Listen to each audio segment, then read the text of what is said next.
Everyone, welcome to the Dreamers English Zone. So students, अभी तक हमने बहुत सारी टॉपिक्स के बारे में बात करी and once again I am here to take a very important topic. आज मैं कुछ ऐसे टॉपिक्स के बारे में बात करूंगा जो हम अक्सर सुनते तो हैं हिंदी में, आज हमको उनको इंग्लिश में सीखते हैं। इडियम्स आपने सुना होगा, मुहावरे, कहावतें, तो उनको बोला जाता है इडियम्स, है ना। और भी बहुत सारे वर्ड होते हैं जो आने वाली क्लासेस में आपको पता चलेगा, लेकिन आज हम समझते हैं इडियम्स के बारे में, है ना। इडियम्स कुछ ऐसे बात होते हैं जब हम अपनी बातों को एक दूसरे वे में, इनडायरेक्ट वे में सामने वाले को बोलते हैं। तो इस तरीके के सेंटेंस को आज सीखने के लिए आई थिंक आप तैयार होंगे, तो चलिए स्टार्ट करते हैं। First sentence is time is the best healer. Time is the best healer, I think ये आप लोगों ने सुना भी होगा कि समय सबसे बड़ा मरहम होता है ना।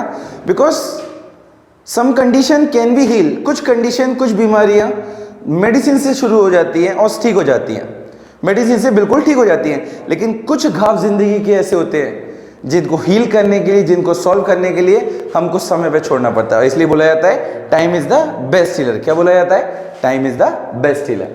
सेकेंड सेंटेंस मैंने दिया है, time and tide wait for none. Time means समय, आप सभी जानते हैं, और टाइड का मतलब होता है एक तरीके से मुसीबत।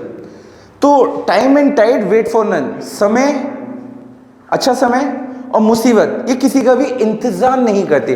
Time and tide wait for none, इनको जब आना है तभी आपकी लाइफ में एंट्री लेंगे ही लेंगे, इसलिए बोला जाता है time and tide wait for none. Third sentence है, it's not possible overnight.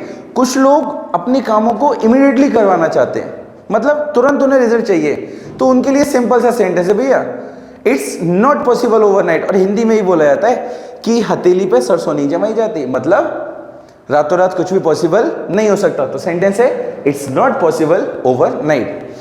Another one sentence is here, something is fishy. अक्सर आपने देखा होगा जब भी कुछ लोग आपस में बात करते हैं कॉर्नर में जाके बहुत ही धीरे धीरे, तो लोग कहते हैं दाल में कुछ काला है। डेफिनेटली आप लोगों ने बोला भी होगा, सुना भी होगा।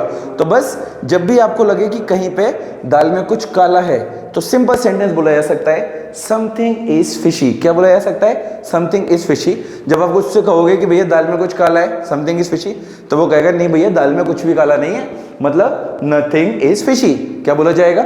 Nothing is fishy. लेकिन वहां पर हम बोल सकते कि भैया यहां तो पूरी दाल ही काली है, मीन्स एवरीथिंग इज फिशी। तो तीनों सेंटेंस हम एक साथ बोल सकते हैं, something is fishy, nothing is fishy and everything is fishy. And another word is sentence is here, a little bird told me. अक्सर लोग कहते हैं मैंने सुना है। अरे भैया सुनते कहां से हो? तो ये सुनने वाली खबरें आती कहां से हैं? तो उसके लिए सिंपल ये वाला सेंटेंस बोला जाता है a little bird told me, यानी कि उड़ती उड़ती खबरें आना, मतलब किसी के बारे में कुछ हवाएं सुनना, कुछ खबरें सुनना, तो सिंपली बोला जाता है a little bird told me. तो यहाँ पे कुछ सेंटेंस को आपने सीखा और डेफिनेटली आप हिंदी में इनका यूज करते होंगे, लेकिन आज के बाद कोशिश कीजिएगा कि इनको इंग्लिश में यूज करने का। Time is the best healer, समय सबसे बड़ा मरहम होता है। Time and tide wait for none, समय और मुसीबत किसी का इंतजार नहीं करती। इट्स नॉट पॉसिबल ओवरनाइट, रातों रात कुछ भी संभव नहीं होता। समथिंग इज फिशी, दाल में कुछ काला है। नथिंग इज फिशी, दाल में कुछ भी काला नहीं है। एवरीथिंग इज फिशी, दाल में सब कुछ काला है, मतलब पूरी दाल काली है। And a little bird told me, मैंने सुना है, मतलब उड़ती उड़ती खबरें आना। तो बस इन सेंटेंस को, इन इडियम्स को अपनी लाइफ का हिस्सा बनाइए और ज़्यादा से ज़्यादा यूज़ कीजिए। तो अगर आपको वीडियो अच्छी लगी हो तो लाइक कीजिए, कमेंट कीजिए, सब्सक्राइब कीजिए और डेफिनेटली ज़्यादा से ज़्यादा अपने फ्रेंड्स के साथ शेयर कीजिए। Thank you so much.